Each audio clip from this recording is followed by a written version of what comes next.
Welcome to Worship, Music, and the Arts at Village 7 Presbyterian Church. I'm Greg Hill, and I'm happy to share with you a few things that are very close to my heart when it comes to worship leadership.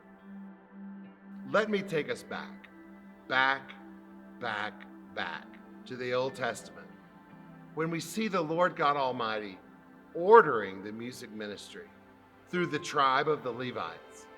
The Levites were skilled musicians. They were worship leaders in the temple service of worship unto the Lord, and they were servant leaders. They were skilled. They were excellent musicians.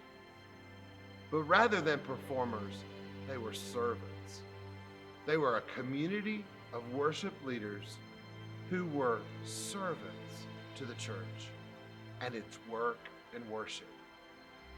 That's quite a mouthful. What does that necessarily mean?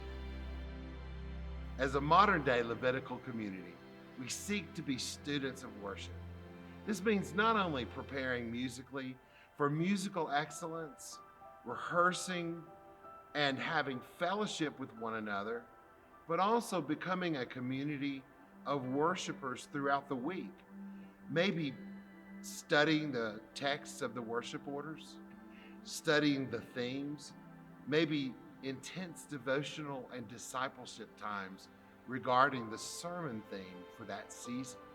How can we be, as worship leaders, whether we're in the choir, the brass, the orchestra, the bluegrass ensemble, the modern ensembles, any of our tech ensembles, or any part of the service of worship here at Village 7?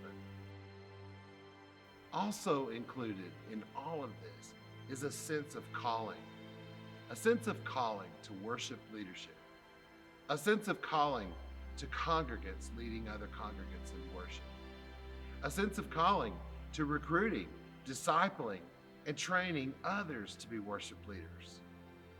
Pulling from the diverse talents at Village 7, it's not only a pleasure, but it's also our calling to develop talent, to develop congregants, to lead other congregants in worship.